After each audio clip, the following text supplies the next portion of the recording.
Good day, I'm Jenker Balisa from BSN1A, and today I'm going to do the skin, head, and neck assessment. So first, I'm going to do the assessing the appearance and the mental status. First, explain to the client what you are going to do, why it is necessary, and how he or she can cooperate. Then, hi ma'am, I'm Nurse Shane. I'm going to assess your skin, nail, and neck. And I want you to cooperate, just follow my direction. And it is important to know if there are any problems and how you assemble your thoughts, okay?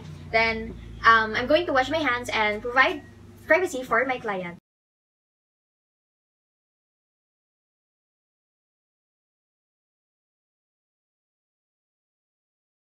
First, I'm going to observe the body build, height, and weight of my clients according to her age, lifestyle, and health. So, according here, my client is Marjorie, right? 18 years old, and her height is 150 centimeter or 5 feet. Then, her weight is 45.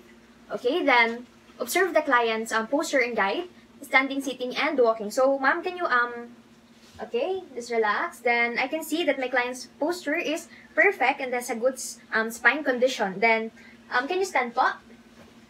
Okay, can you take few steps, walk. Okay, go back here and sit. I can see that my client posture is good naman as she walk and sit. Then, observe the client's overall hygiene and grooming and relate this to the present activities prior to the assessment. Note body and breath odor in relation to the activity level. Then, observe for a sign of client's distress in posture or facial expression. So, and also, note obvious signs of health or illness. So, upon checking my client, I can't see any distress or anxious feeling on her face. Then, assess the client's attitude. So, my client is physically healthy. She knows how to follow my direction. Then, note the client's affect or mood. Assess the appropriateness of the client's responses. Listen to the quantity, quality, and organization of speech. Listen for the relevance and organization of the thought. So, what is your name po, ma'am, again? Marjorie Chilis po. So, taga saan ka po? Taga Bayandong po. So, how old are you? 18 years old. 18 years old. Okay, thank you. I can see that you know how to organize your thought, follow my direction, then document the finding in the client record book. So, my patient is not anxious, and I can see that she is relaxed. I can see that she is physically healthy. My client's responses are appropriate to my command, and she knows how to follow immediately to my questions and command.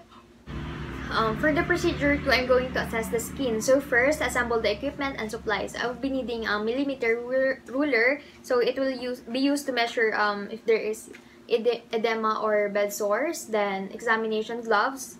We're going to use it. For example, our patient have wounds, okay, so we need to use the gloves. Then magnifying glass, so it is optional. Then pen light to visualize and inspect the skin properly. Then procedure, explain to the client what you're going to do, why it is necessary, and how he or she can cooperate. So hi ma'am, I'm Nurse Shane. So I'm going to assess your skin. So it is important for us to know if there are presence of lesion and to take immediate action if meron naman. So, okay, just follow my direction again or my command, okay, for cooperation. Then, wash hands and provide privacy to the client. So, before we start, ma'am, I'm going to ask you questions and it is to determine the client history. So, first, is there any pain or itching? May makatiba or masakit sa ano mo? No. Wala. So, meron po bang spread of lesion, bruises, or pigmented spot? Or may mga pula-pula po ba? Or mga sugat? No. Okay, wala. So, nagkaroon ka po man ng skin problem? Hindi naman po.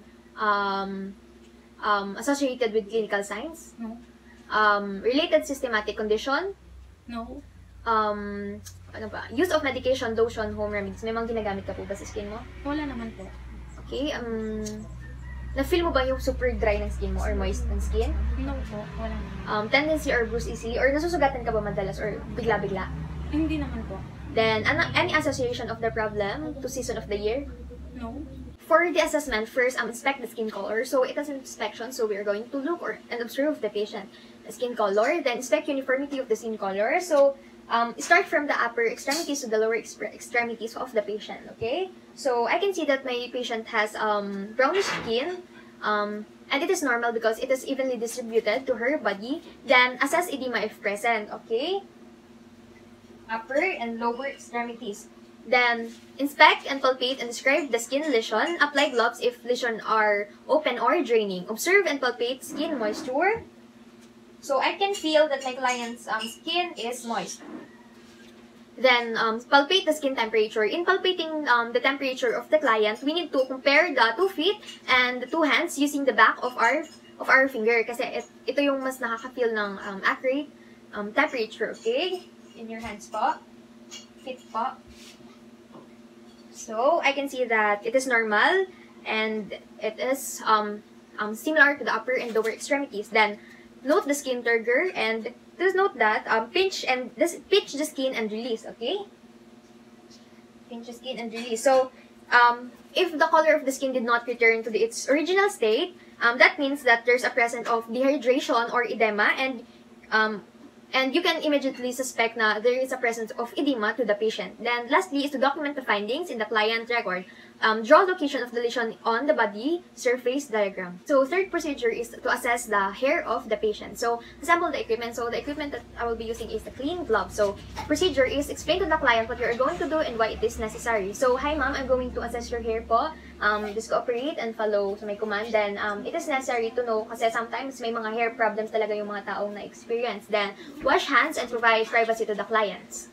Then, I'm going to ask few questions, ma'am, to determine your history of the following. So, do you have recent use of hair dyes, or rinses, or curling, or straightening preparation? No. Then, recent chemotherapy po? No. Then, presence of disease? No. Okay, so first for the assessment, I'm going to inspect the evenness and growth over the scalp. Okay? I can see that it is evenly distributed on the scalp and no lice present. Then, inspect for the hair thickness and thinness. So, my client has a short, thick hair and it is color black. Her strand is very thick. Then, inspect hair texture and oiliness. So, it is straight, makapal, and not so oily. Then, note presence of inspection or infestations by parting the hair for several areas and checking behind the ears and along to the hairline of the neck. Can you remove po? Okay, checking to several areas to the neck. Okay, there's no infection at all, no lice, and any hair problems. Then, inspect amount of body hair. So, observe the upper and lower extremities. Okay? Okay. Your lower extremities po, ma'am. So, there are normal hair growth all over her body, including her hair on her head. So, document the findings in the client board. So, there's no infection at all, no lice and baldness, wala namang pagkakalbo. Then, yung growth naman is evenly distributed sa scalp, especially doon sa may likod ng ears, all over her head. And, it is normal.